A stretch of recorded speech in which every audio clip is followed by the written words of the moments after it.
నడుము నొప్పికి అనేక కారణాలుంటాయని, వాటిని స్పష్టంగా లోతుగా తెలుసుకుని చికిత్స చేయించుకోవాలని ఫిజియోథెరపిస్ట్ ఉదయ భాస్కర్ అంటున్నారు. అర్పిత ఫిజియోథెరపీ హాస్పిటల్ నుంచి డాక్టర్ ఉదయ భాస్కర్ని మాట్లాడుతున్నాను. నేను మీకు ఈరోజు నేను చెప్పే ప్రాబ్లం ఏంటంటే సయాటికా నెర్వ్ గురించి. సయాటికా ప్రాబ్లం ఎక్కువగా ఎందుకు వస్తుందనే దానికోసం మాట్లాడుతున్నాను.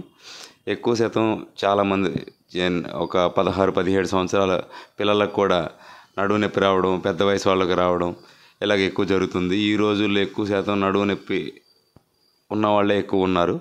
వాళ్ళలో సయాటికా నెర్వ్ అంటే కాళ్ళలోకి తొంటిలోకి జాలు రావడం, అది నడవలేకపోవడం, కాళ్ళంతా తిమ్మిరి రావడం ఇలాంటివి ఎక్కువగా జరుగుతుంది. ఇది ఎక్కువ శాతం ఏంటంటే బైక్ స్టంట్స్ చేసే వాళ్ళకి వస్తుంది.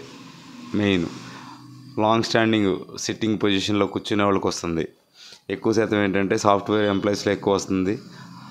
ప్లస్ ఎక్కువగా వామప్ లేని, అంటే వామప్ అనగా ఏంటంటే శరీరం అనేది బద్ధకంగా అలాగా పెట్టుకుని నడవకోకుండా వాకింగ్ అలాంటివి చేయకోకుండా ఉండడం వల్ల కూడా వస్తుంది. ఇది మనకి వచ్చినప్పుడు ఏంటంటే ఫస్ట్ 1 month జస్ట్ ఓన్లీ నడుము దగ్గర మాత్రమే నొప్పి వస్తుంది. క్రమేణా పెరిగే కొందున కాళ్ళలోకి తిమ్మిరి రావడం, మొద్దుబారిపోయినట్టు ఉండడం, సూదులతో గుచ్చినట్టు ఉండడం ఇలా ఉంటుంది. ఈ ప్రాబ్లం తగ్గడానికి ఏంటంటే మనం ముందుగా పడుకుని లేచేటప్పుడు ఒక పక్క తిరిగి లెగవాలి ఫస్ట్.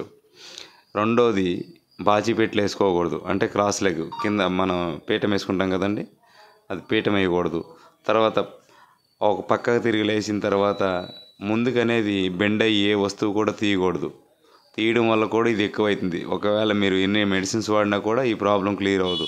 క్లియర్ అవ్వకుండా ఉండాలంటే మీరు తీసుకోవాల్సిన జాగ్రత్తలల్లో పడుకుని లేచేటప్పుడు ఒక పక్క తిరిగి లెగవాలి, బాచిపెట్లు వేయకూడదు, ముందు కొంగి ఏది తీయకూడదు.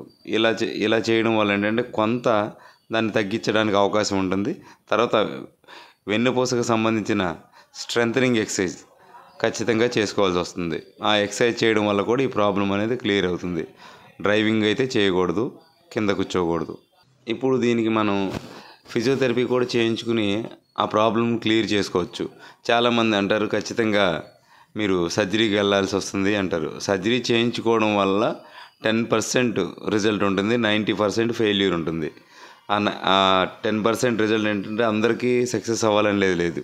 ఆ 10%లో కూడా 90% అనేది ఫెయిల్యూర్ ఉంటుంది. ఫెయిల్యూర్ అంటే ఏంటంటే 2 కాళ్ళు పడిపోయే అవకాశాలు కూడా ఎక్కువ ఉంటాయి. ఆ సయాటికా నెర్వ్కి ఎక్కువ శాతం ఏంటంటే మీరు సర్జరీకి వెళ్ళేదానికంటే కూడా ముందుగా ఫిజియోథెరపీ చేయించడానికి ప్రయత్నం చేయండి. అట్లీస్ట్ ఒక 10 నుంచి 15 రోజులు కనుక మీరు ప్రయత్నం చేస్తే ఆ ప్రాబ్లం నుంచి మీరు బయటపడే అవకాశాలు ఎక్కువగా ఉన్నాయి.